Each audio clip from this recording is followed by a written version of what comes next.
বাংলাদেশের বিমানবন্দরগুলোতে স্টারলিংকের স্যাটেলাইট ভিত্তিক ইন্টারনেট সেবা চালুর সম্ভাবনা নিয়ে বৈঠক হয়েছে।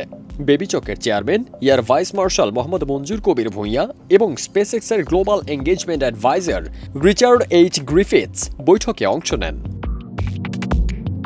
১৬ মার্চ দুপুর ১২টায় হজরত শাহজালাল আন্তর্জাতিক বিমানবন্দরে এ বৈঠকটি অনুষ্ঠিত হয়। এক সংবাদ বিজ্ঞপ্তিতে বাংলাদেশ বেসামরিক বিমান চলাচল কর্তৃপক্ষ জানায়, সাক্ষাতে বিমানবন্দরগুলোতে স্টারলিংকের ইন্টারনেট সেবা চালুর সম্ভাবনা, যাত্রী সেবার মান উন্নয়ন ও ভবিষ্যতে পারস্পরিক সহযোগিতা নিয়ে বিস্তারিত আলোচনা হয়। বাংলাদেশ সফরের জন্য স্পেসএক্স প্রতিনিধিকে ধন্যবাদ জানিয়ে এ বিষয়ে সহযোগিতা বৃদ্ধির আশা প্রকাশ করেন বেবিচক চেয়ারম্যান।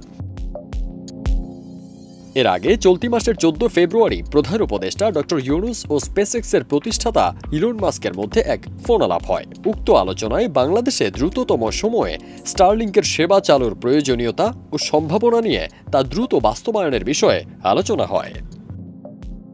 ফারদিন সানি, দেশ রূপান্তর।